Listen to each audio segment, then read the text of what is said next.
This is Earl Nightingale with the first issue of Direct Line.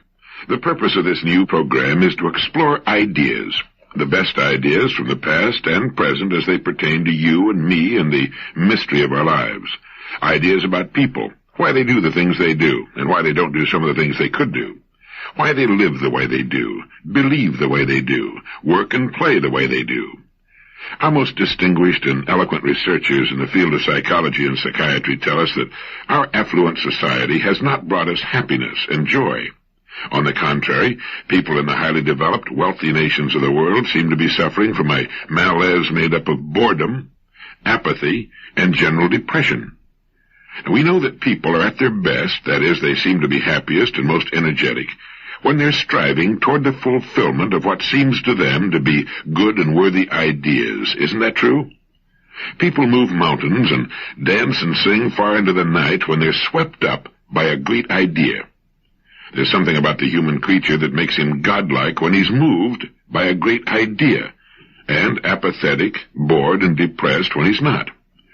Wherever you find boredom, you'll find the absence of a good idea, in a child or an adult. People are depressed and bored when they know deep down in the very fibers of their being that the life they're living is not what it could be, not what it ought to be. We suffer from an all-pervading feeling of guilt when we're living below our true capacities in our work and in our play. And it's beginning to dawn upon the people everywhere that we've been chasing a mistaken concept of what success is all about. We've confused means with ends. We'll find success, each of us in his own way, when we find ourselves, and when we do, all things that we want and need will be added to our lives. The journey of self-discovery, the journey into meaning, is the most exciting on earth, and the most rewarding. When we're gripped by a good idea, a succession of good ideas really, because one leads to another, we're at our best, our happiest. We may not know that we're happy, but we are, and our lives are characterized by a feeling of worth, of purpose. Ideas bring the fresh, clean air of renewal into our lives, into our home lives, into our business lives. The real fun of life is in continually bridging the gap which lies between where we are and where we want to be, and from what we are to what we wish to become. There are three main departments of living with which we should concern ourselves and in which we should succeed. They are, number one, our family lives. Number two, the way we spend our days, on the job and off. And number three, our income. The purpose of this program is to help us find more meaning, more real success in each of these vital departments. First, just a word about listening. You know, when we listen, and especially to information that involves us personally, our minds only pay attention to what we're hearing until something we hear triggers an idea in our minds. Now, at that instant, our minds tune out and concentrate on the new thought. It's like lifting the tone arm on a record player. We no longer hear anything, but the record keeps turning. Now, when you hear something in direct line that sparks an idea, you tune me out for whatever time you devote to the idea. You'll do this repeatedly. The next time you listen, you'll tune out at different times. Because of the way we listen and because our attention will dart from what we're hearing to what we're thinking about, it's necessary to hear a spoken message several times just to hear it for the first time. And even weeks, months, or years later, it will spark new ideas. So if it's convenient, stop the player whenever you want to think about something you hear. Perhaps you want to make a note of what you've heard or think about it for some time. Then, when you're ready to resume, start the player again, and so on. If you're driving your car, or if the whole family's listening, that might not be practicable. But even with stops and starts, repeated listening is necessary to make what you hear a part of your way of thinking and doing things. Unfortunately, we don't learn much from something we read only once. If it were printed, it would take time away from other things. In audio form, it can be listened to while we're doing other things, such as commuting to and from work, while traveling on business calls, while dressing, having breakfast, while relaxing after a long day, and so on. Moreover, in this form, it can be heard by all members of the family. If it were only in printed form, it's unlikely that it would be read by more than one, two at most. Another important reason for the cassette tape is that listening is our most effective and effortless way of obtaining information, the most natural way to learn anything. We learned by listening for many years as children before we learned to read. You see, we pluck ideas from speech as we might catch fish from a flowing river. We're not even conscious of the words being used. We listen for ideas. And that's what this program is all about. We learn to read by listening. And for most, reading remains something of a mechanical process from which ideas must be constructed. And finally, the spoken word carries so much more interest and flavor, so much more meaning, and an emotional impact impossible with the printed word. Well, let's begin with this great thought. It has appeared in many forms in man's literature, but I believe it was Emerson who put it best. Nature magically suits the man to his fortunes by making these the fruit of his character. We might experience some difficulty in finding out what we're really like by trying to look inward, but we have only to look about us at our fortunes, for they are the fruit of our character. The late Dr. Maslow, former president of the American Psychological Association, said you judge a person the same way you judge an apple tree, by his fruit, by what he produces. Do you go along with that? It's hard not to, isn't it? Well, what is character? My Random House on a Bridge says character is the aggregate of features and traits that form the apparent individual nature of some person or thing. My Oxford English Dictionary gives as its first definition a distinctive mark, impressed, engraved, or otherwise formed, a brand, a stamp. Any person who has had the chance to live as an adult for any appreciable length of time begins to collect about him what we can call his fortunes. They represent a merciless mirror of him as a person. They reflect his nature and constitute, in total, a distinctive mark, a brand, a stamp. Just as you can tell the name of a fruit tree by examining its fruit, you can tell a great deal about a person in the same way, and we can tell a great deal about ourselves. We surround ourselves in an environment, in circumstances, as Professor Jose Ortega y Gasset used the word, which reflect us, and which include our true beliefs. No matter how loudly we talk about what we believe in, our circumstances reflect our true beliefs. They show to others what is important to us. They reflect our degree of maturity at any given stage of our lives. You see, our fortunes are simply the sum total of what we want and believe we are qualified to receive at any given stage of our lives. For our fortunes should change. They should not just accumulate as we get older, they should change in quality. Change to reflect the changing person. If they do not change, it is an indication that we are not changing. If they do not grow in quality, it's an indication that we are not growing and maturing as persons. Our fortunes are the fruit of our character, and our character changes. Someone once said to Dr. Robert Hutchins when he was chancellor of the University of Chicago with regard to adult education that you can't teach old dogs new tricks. To which Dr. Hutchins replied, human beings are not dogs, and education is not a bag of tricks. We can grow through knowledge with good ideas, and as we grow, our worlds will change to reflect our growth. We outgrow our old selves and shake them off like stiff cocoons no longer big enough to contain us, and that's as it should be. That's the way a person, a family, an organization of any kind should grow. We might say that a person, or an organization, will grow in proportion to two main conditions. The first concerns his degree of receptivity. Are his windows open to the fresh breeze of renewal in the form of new ideas and creative thinking? Many persons, in organizations are closed systems. They've got their windows closed and locked, apparently in the belief that they're already the repository of all useful information.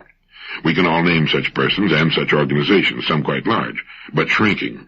The one thing that always typifies a closed system is that it ultimately begins to shrink, and it will eventually die if it stays closed long enough.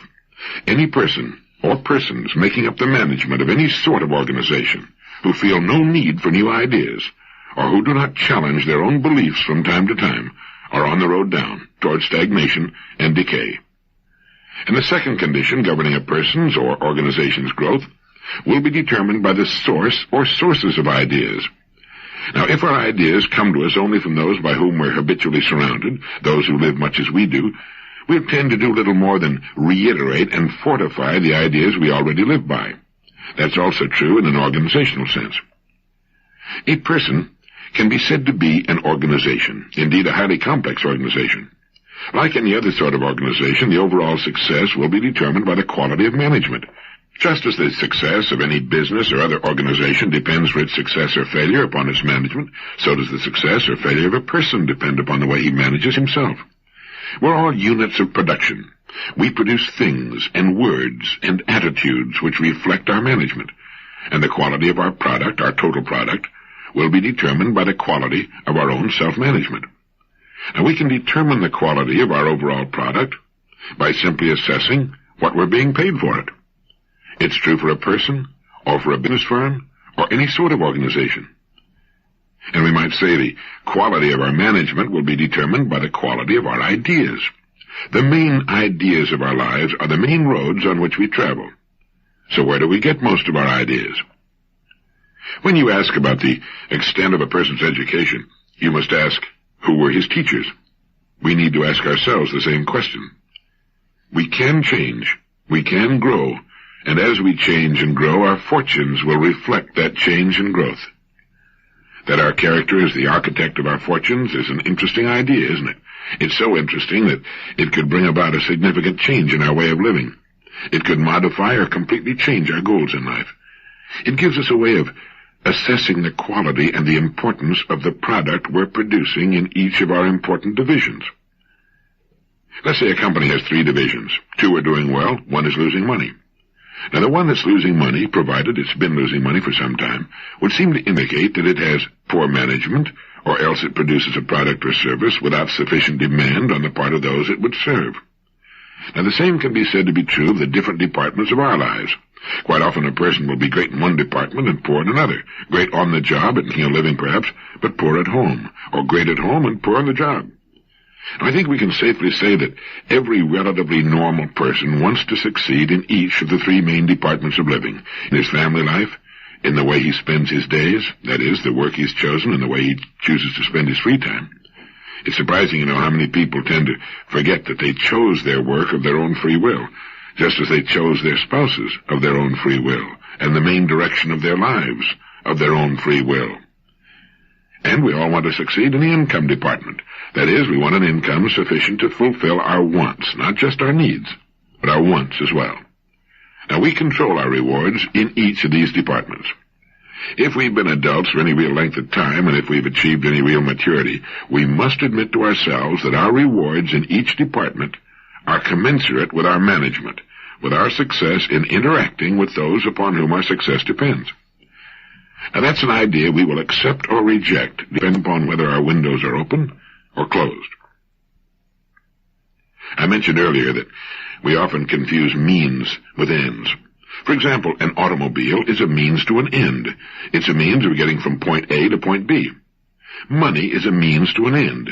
It's the means to the kind of life we want to live. It represents financial security now and in our later years. It represents good health, education, travel, a good home, and so forth. Now, in our society, these means to ends and others have often been confused with ends. The automobile or money in itself has become an object of veneration, not for what it will do for us to make life more convenient and more pleasurable, but rather for what it is in itself. We tend to worship objects in our society. And finally, we find ourselves in possession of all the objects we ever wanted, and we stand in the middle of them and look at them and come to the realization that they're not enough, not nearly enough. A human being needs more, much more than a pile of objects, important as some of them are. And that's one of the reasons we find so much depression, so much boredom and apathy about us. People have what they wanted. Why aren't they happy? Could it be that they've not moved on to other, larger and more worthwhile goals? I think so. George Bernard Shaw said that it is the first duty of every man not to be poor. I agree with that.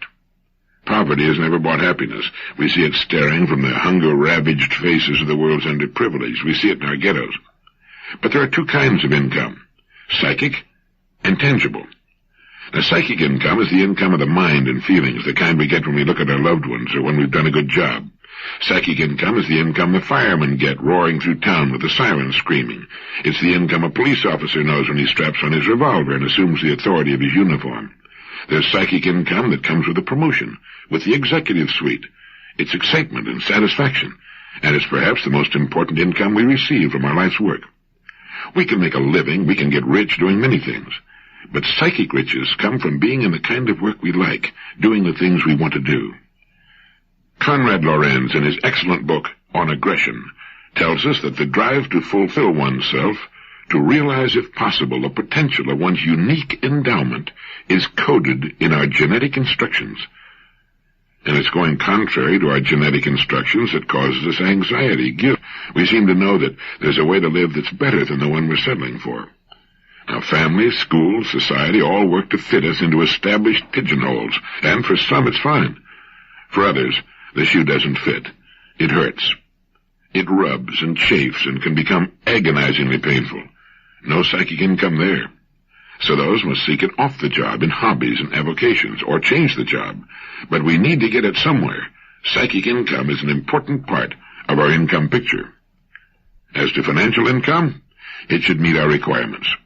What those requirements are is a matter of individual taste. Our income should be sufficient for us to live in the style we most enjoy, have the things we think are important, do the things we want to do, see the places we want to see, and perhaps help others who didn't manage or couldn't manage to work it out for themselves. In a society such as ours, it can be said that not every person can find the kind of gainful employment that forms a perfect fit with his aptitudes, likes, and dislikes. Many factors work to hold a person in a particular place and at a particular job other than the amiability of the job itself. But I do believe that almost every thinking, growing, maturing person can find the work he enjoys. And for the rest, the deep sources of satisfaction and interest can come from experiences not connected with their work. For some, their work is the very mainstay of their lives. For others, it's simply the means to an end. Many people are quite content to not work at all. Most retired people enjoy their retirement and wouldn't change things for the world. But for some, active, mind-engaging work is as necessary as food and drink. For many women, running a home, raising their children, caring for their husbands, and 1,001 things necessary to that life are more than enough for all the satisfaction they need. They're quite content with their lives, as they should be. For other women, such a life is unthinkable, the way to madness. They need other interests, other lives. To expect that 50% of the human race should be content with keeping house and raising a family is ridiculous. It's as ridiculous as it would be to expect all men to be lawyers or bricklayers. A woman can want the love and companionship of a man and perhaps a family, without at the same time having an aptitude or even an interest in keeping house. She might prefer to be a brain surgeon, a teacher, a business executive, or any one of the 200,000 possible occupations in our society. We've been taught to live within our means, and it's good advice for a company, a country, or a person. But what are our means? Have we explored our means? Do we know what our real means are? People say a person shouldn't reach beyond his capacity. It'll only end in frustration and disappointment. What is a person's capacity? How's he to find out what it is unless he reaches? The man and wife in the so-called average home on an average street in an average town haven't the faintest notion, as a rule, that they can sit down at the kitchen table, make a list of everything they want, number the items on the list in the order of their importance to them, and then get everything on that list in 5 years, certainly in 10. An American labor leader once commented that the American people can have anything they want. The trouble is that they don't know what they want, and this most certainly applies to income. A British survey team discovered that the average American family believes that happiness can be guaranteed with a 20% increase in income. It's obvious that most people haven't the foggiest notion as to what constitutes happiness. How does a person increase his income to the point where it more comfortably meets his needs, his present needs, and his savings and investment needs for the future? A good first step is to realize that everything we want, other people have, and will give us if we earn it. $1 from just 10% of the families in the United States would come to $7 million. Our income is in the hands of others. If our income is not what we want it to be, we must examine our product and our management. We have failed to qualify for it, or have lacked the courage and ideas to go after it. Thoreau said, "We have only to move confidently in the direction of our dreams to meet with a success unexpected in common hours." Interesting idea, isn't it? There's an exciting, renewing idea. We have only to move confidently in the direction of our dreams to meet with a success unexpected in common hours. The direction of our dreams is often nothing more than our genetic instructions, than our subconscious, our natural propensities, whatever we want to call it, trying to point us in the right direction. The minute we begin to move in the direction that's right for us, things start going our way. We begin to get lucky, as they say. So we need to ask ourselves, am I moving in the direction of my dreams? Or am I playing lockstep with millions of other people because of some stereotyped idea I picked up from people who don't know any more than I do, maybe less? People who perhaps have not proved in their own lives that they're experts when it comes to living successfully. Eric Hoffer put it pretty well when he said, "We're taught not to waste time and raised to waste our lives." Something to think about. So a person, standing back and assessing the three main departments of his life, and understanding that his fortunes are the fruit of his character, gets a pretty good look at himself as manager of himself and whatever else he manages. I think, too, that it's a good idea to reassess our priorities from time to time.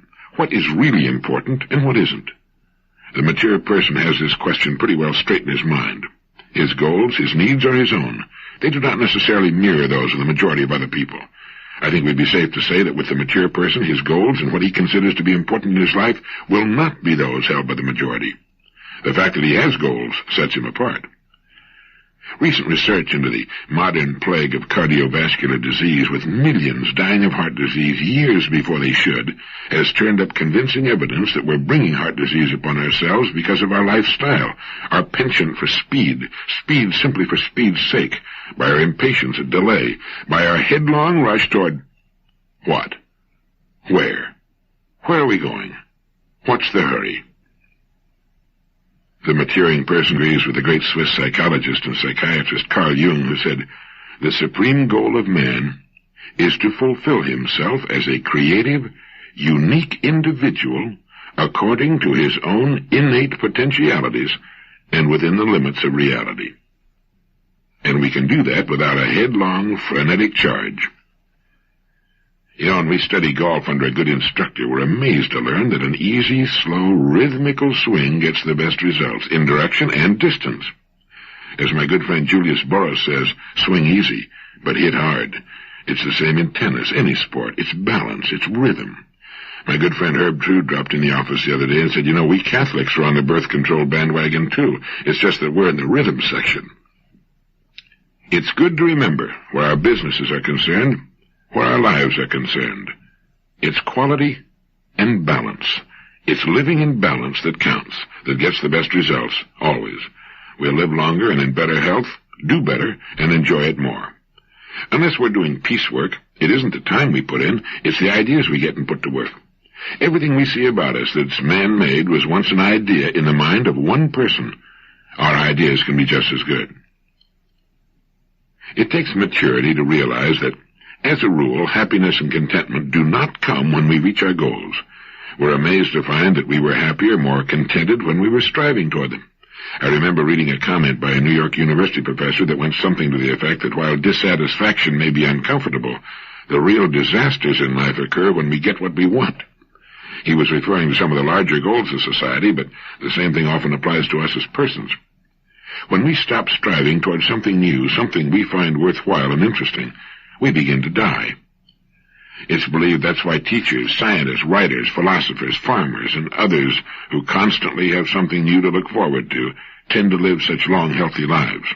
The teacher has a new class every year. The scientist is always working on a new, tough problem. The writer has a new book or article to do. The philosopher is forever uncovering new, interesting information, fresh ideas. And the farmer has the renewal of new crops and animals about him, a new season to work toward. Many others fit into the same category. Those who do not tend to live shorter lives. With no new place to go, they simply stop sooner. A generalization, of course, but it tends to work out. Incidentally, heart attacks, contrary to popular opinion, are not common among leaders in business and industry, in government and education. The leaders usually enjoy excellent health and have learned to live in balance. It's the people in the levels below the top who permit themselves to be skimmed off years before their time. It's been said that a heart attack is nature's way of telling us to slow down or change our habits, or both. It's a rude lesson, often fatal, but that's nature's way. How did Huxley put it? He compared living to playing a game of chess with an invisible opponent who's always strictly fair and just, but who never overlooks a mistake. If we play ill, he said, we are checkmated, without haste, but without remorse. And to those who play well, they're rewarded with the overflowing generosity with which the strong delight in strength. Living in balance, in anything, is the way to play the game well. How did James Allen put it? A calm, strong life is like a shade-giving tree in a thirsty land, a sheltering rock in a storm. You know, it's only when we're calm and at peace with ourselves that the good ideas tend to come. I think that's why we so often get our best ideas early in the morning or while doing something that's totally routine, such as shaving, showering, driving the car, or walking alone. Most people do not do much creative thinking, you know. In fact, they've been put down so many times as youngsters they've learned to distrust their own ideas, doubt their own ability to get worthwhile ideas. Our mind, and no one knows what the mind is, incidentally, or even where it is. The ancient Greeks thought for a while it was located in the liver. Our mind comes as standard equipment at birth. But since the demands put upon it are relatively small and it's not required to come up with new ideas, it soon falls into disuse. As with anything else, what we don't use, we tend to lose. And so it's easy to forget or never learn that we own free and clear the most amazing agency ever to appear on earth, the human mind, all of it, whatever it is, subconscious and conscious, seeming to draw as it does on the mysterious stuff of the universe, past and present. You know, there's a system for creative thinking. Perhaps you're familiar with it. First, you define the problem. Put it on paper. Quite often, just defining it leads to a solution. The next step is to begin gathering data with regard to the idea. We need to find out all we can about the possible ways in which such an idea might be solved. We need to read about it, talk to people who've had similar problems, find out all we can about it. Next, we need to write down possible solutions. Think about possible solutions. Turn the problem every way but loose. Worry it like a puppy with a slipper. If it has to do with a product, can it be made larger, smaller, a different shape or color, simpler? You know, it's generally believed that in order to produce a product of excellent quality, it must cost more. The old dichotomy still hangs on the idea that if something is inexpensive, it must not be of the highest quality. Well, that's ridiculous. It can be inexpensive and still be of excellent quality. Think in terms of simplification. Can the superfluous be taken away? Sometimes a superior product must cost more because of the quality of its components and manufacture, but not necessarily. Since World War II, we've seen some excellent products turned out at very reasonable cost. After you've thought about it until you begin to dream about it and talk to yourself about it, then forget it. Let it slip down into the great cooker of your subconscious mind, where the archetypes of your racial memory and your genetic wizardry and 10 million ancestors can all work on it and hold it up against 1,000 solutions. The mind is like a supercomputer. It'll work on a problem while we're doing other things. Let it cook as long as it needs to, and then, one bright morning, if you're like I am, it'll usually wake you up at about 4 in the morning. The answer will pop into your mind as clear and simple and perfect as anything you ever saw in your life. You then yell Eureka, leap out of bed, and write the answer down on a piece of paper as fast as you can. If you don't, the idea can slip away as quietly and mysteriously as it came, and you can spend the next 20 years trying to recall it. The next step is to put the solution to work and stay with it to completion. Don't try to play it too safe. Nobody ever got to second base trying to keep one foot on first. Either you have confidence in your ideas or you don't. Getting good ideas is only about 10% of the job. The 90% is the follow-through.